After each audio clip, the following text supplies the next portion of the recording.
Hello everyone, welcome to Commerce Talkies network. So guys, आज के video में हम डिस्कस करने वाले हैं कि अगर हमारा ओवर सब्सक्रिप्शन का केस है, मतलब कि हमारे पास अप्लाइड शेयर्स गिवन है, अलॉटेड शेयर्स गिवन है, देन उस केस में अगर कंपनी शेयर फोरफिट करती है, कंपनी शेयर्स री इशू करती है, तो हम क्वेश्चन कैसे करेंगे वो हम डिस्कस करने वाले हैं।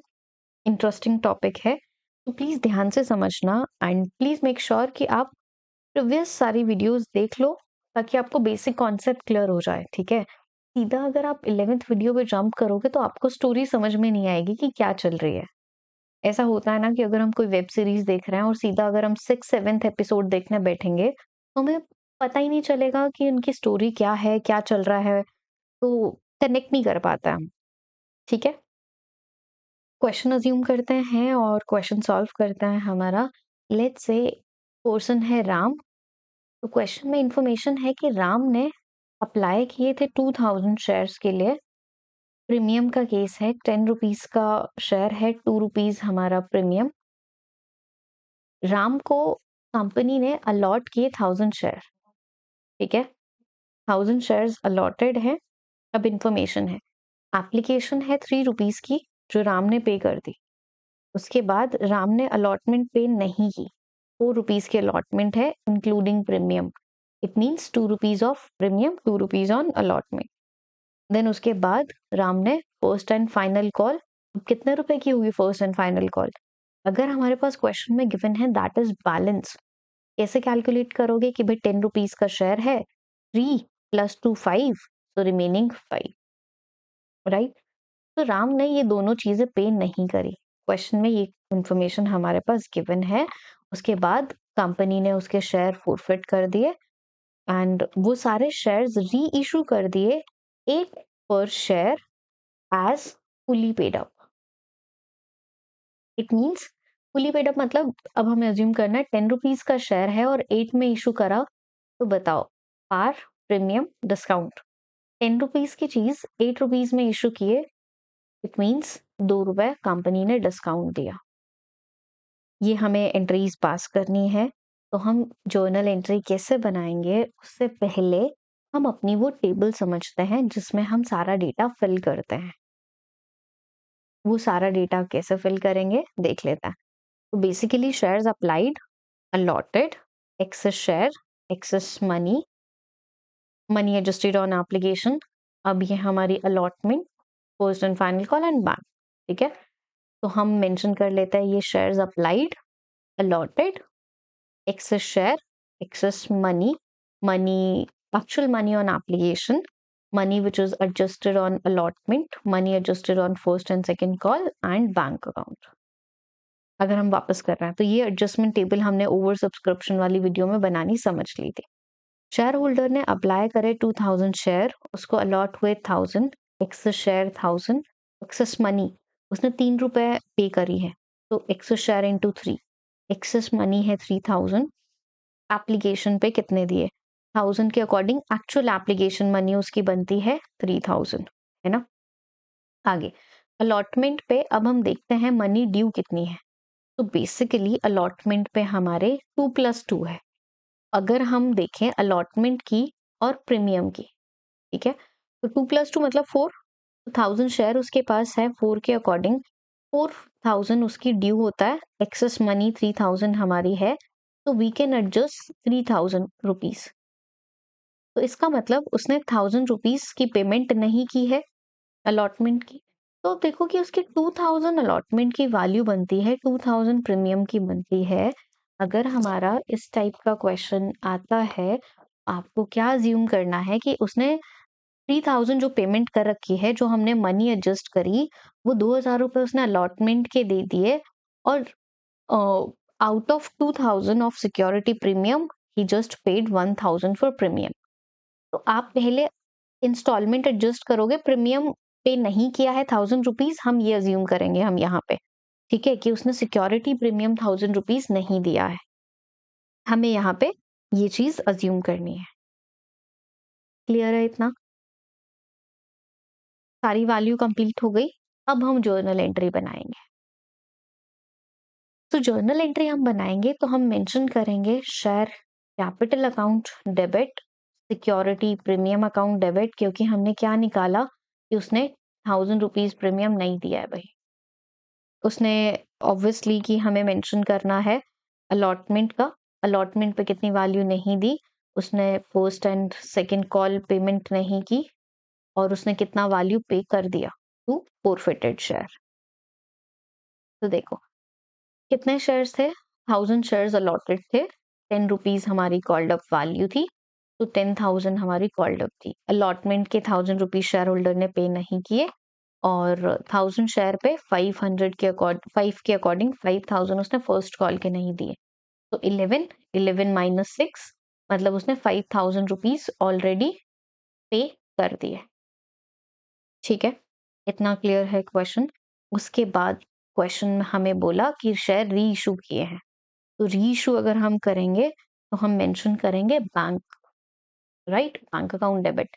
तो 5000 शेयर पूरे के पूरे शेयर री इशू हैं, तो 10 रुपीज का शेयर है, 8 रुपीज में ही हमारा री इशू हुआ है, मतलब 2 रुपए डिस्काउंट है। तो बैंक अकाउंट डेबिट तो डिस्काउंट होगा, तो कहाँ पे यूज करेंगे, फोरफिटेड शेयर का बैलेंस यूज करेंगे। Bank account debit forfeited share account debit to share capital.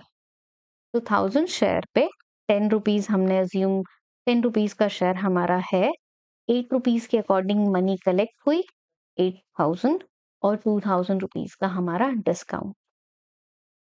अब थर्ड एंट्री हमारी क्या होगी, शेयर कैपिटल में जो आप वैल्यू ट्रांसफर करते हो, तो सारे के सारे शेयर री इशू हैं, तो 5000 माइनस 2000 रिमेनिंग 3000 हम एंट्री पास करेंगे forfeited shares account debit to capital reserve 3000 rupees. So guys ये था हमारा क्वेश्चन, जिसमें हमने डिस्कस किया कि ऐसे पार्टली वाला क्वेश्चन आ सकता है आपका, आपको पता होना चाहिए। एक क्वेश्चन और डिस्कस कर लेता है, पार्टली वाला क्या, कि जब applied shares are more and allotted shares are less, तो आपको कैसे एंट्रीज पास करनी है, वो टेबल बना लो, आपको सारी डिटेल्स उस टेबल से मिल जाएगी। कितना अमाउंट पे नहीं किया है, कितना ऑलरेडी पे कर दिया है, कहाँ पे कितना अमाउंट हमने एडजस्ट किया है, सारे पॉइंट्स हमें वहां से इजीली क्लियर हो जाएंगे, तो हमें कोई टेंशन ही नहीं है। एक क्वेश्चन और कर लेते हैं, और ये क्वेश्चन हम थोड़ा सा फुल लेंथ कर लेते हैं, जिससे आपको सारे स्टेप्स क्लियर हो जाएंगे। ठीक है, तो कंपनी इशू करना चाहती है 1 lakh equity share, 10 rupees each, application 3, 4 rupees on allotment and balance on first and final call. तो बैलेंस कैसे निकालेंगे, 10 रुपीज का शेयर है, 7, 3 rupees on balance and final, first and final call. अब कंपनी के पास शेयर्स अप्लाइड हुए हैं 3 लाख, और कंपनी बेसिकली अलॉट कितने शेयर करेगी, 1 लाख, क्योंकि जितनी चीज है उतनी ही तो हम दे सकता है ना। तो क्वेश्चन में कहा कि ये जो शेयर्स है ये प्रो राटा बेसिस पे है, it means 3 lakh share holder को हमने 1 लाख शेयर्स दे दिए, किसी को भी फुल्ली रिजेक्ट हमने नहीं किया। आगे इंफॉर्मेशन हमारे पास है कि मोहित एक शेयर होल्डर है, यहाँ से हम थोड़ा सा इसको एडजस्ट कर लेते हैं ताकि हमारे लिए इजी हो जाएगा। मोहित एक शेयर होल्डर है, और मोहित ने 3000 शेयर्स के लिए अप्लाई किया था, मतलब कि 3000 अप्लाइड गिवन है हमारे पास।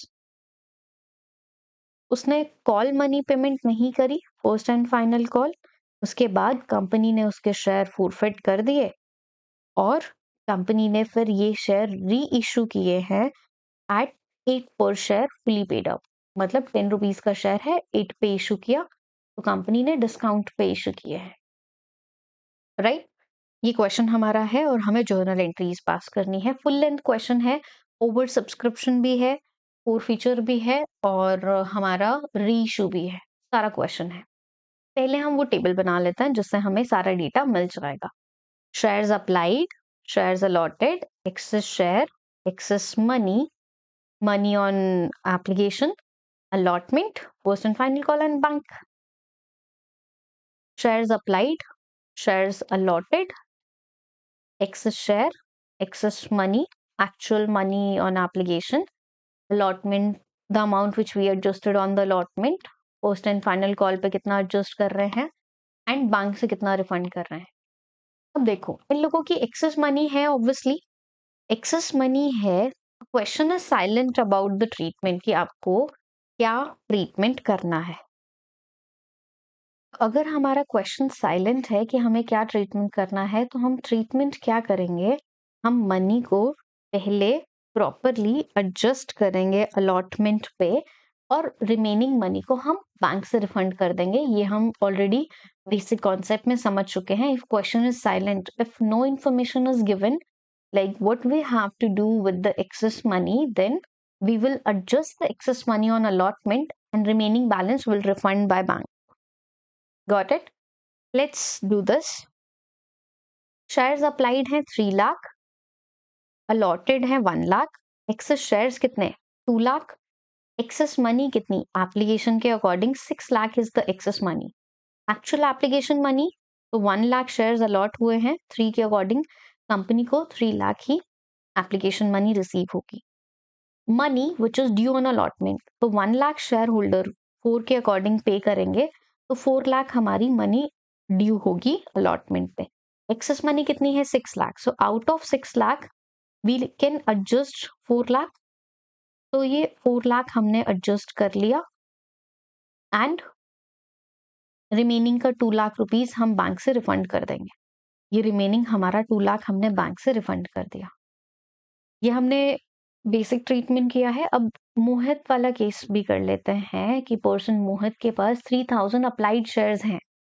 तो देखो कि पहले अप्लाइड गिवन है तो हमें अलॉटेड निकालना पड़ेगा, है ना।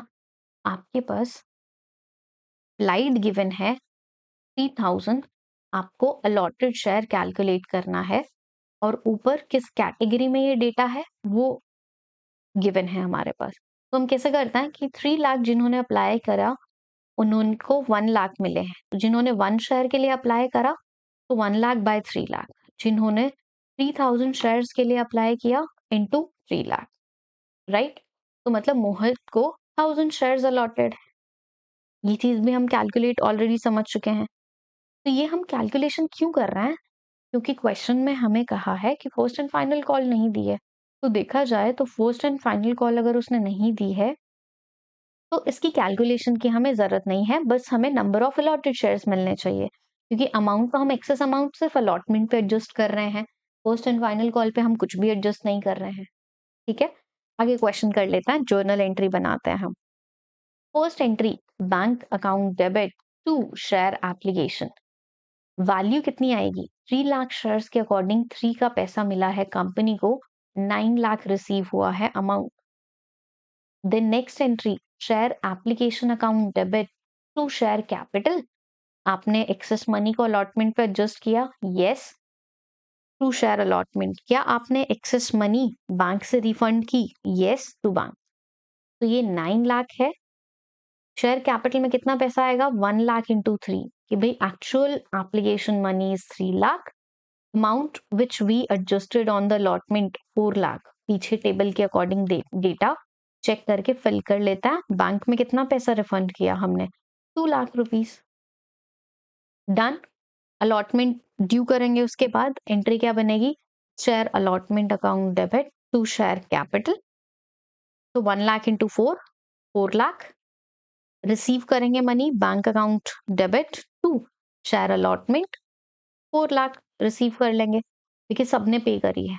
फर्स्ट कॉल ड्यू करेंगे, share first and final call account debit to share capital, value 1 lakh into 3 lakh हमने ड्यू की। अब बात करते हैं रिसीव वाली एंट्री की, तो ये इंपॉर्टेंट है। Bank account debit calls in arrear account debit to share first and final call. तो क्वेश्चन में 3 लाख हमारी ड्यू थी, मोहित के पास 1000 शेयर्स हैं, उसने 3 रुपए नहीं दिए, मतलब उसने 3000 रुपए नहीं दिए, मतलब कि हमने 2,97,000 रुपीज कलेक्ट करे फर्स्ट एंड फाइनल कॉल पे। ये भी चीज बहुत सिंपल है, प्रीवियस वीडियो में कवर कर चुके हैं। आगे, अब कंपनी ने शेयर उसके कैंसिल कर दिए, तो शेयर कैंसिल करे तो वो एंट्री पास करेंगे, share capital account debit to calls in arrear to forfeited share. तो सिंपल सा फंडा, 1000 शेयर्स उसके पास थे, 10 रुपीज का शेयर था, 3 रुपए उसने नहीं दिए, 7 रुपए वो दे चुका है। तो ये हिसाब हमें पता होना चाहिए कि इतने अमाउंट ड्यू है, इतना पेमेंट नहीं हुई, तो हम क्या जर्नल एंट्री पास करेंगे। इसके बाद कंपनी ने कहा कि ये शेयर्स हमने री इशू कर दिए हैं एट 8 रुपीज में। इसका मतलब कि 2 रुपीज हमारा डिस्काउंट हो गया। तो bank account debit, forfeited shares account debit to share capital. Value कैसे मेंशन करेंगे, सारे के सारे शेयर्स इशू करें, सो 1000 इंटू 8,000 हमने कलेक्ट किया, 2000 का हमारा discount, share capital 10,000। Last journal entry हमारी forfeited shares account debit to capital reserve. कितना बैलेंस है, बेनिफिट 7,000, कितना लॉस हुआ रीइशू करने पे 2,000, तो इसका मतलब रिमेनिंग बेनिफिट 5,000 हम कैपिटल रिजर्व में ट्रांसफर कर देंगे। यहाँ पे हमने डायरेक्ट इसमें से ये माइनस क्यों कर लिया, बिकॉज 1000 के 1000 शेयर री इशू है। बाई चांस अगर यहाँ पे आउट ऑफ 1000 कुछ शेयर री इशू होते, तो वो जितने शेयर री इशू हुए हैं उनका फोरफीचर का बैलेंस हम निकालते और फिर उसमें से 2000 माइनस करते। ये भी केस मैं आपको एक बार करा देती हूँ। इतना समझ में आ गया ना? तो अब हम यहाँ पे एक अज्यूम कर रहे हैं कि आउट ऑफ 1000 कंपनी ने 800 शेयर्स री इशू करे हैं एट 8 रुपीज। तो कैसे करेंगे हम? तो पहले हम बैंक वाली एंट्री कर लेते हैं, bank account debit, forfeited shares account debit to share capital. Data कैसे आएगा, 800 इंटू 8, 800 इंटू 2 और 800 इंटू 10, 64, 1600 एंड 8000।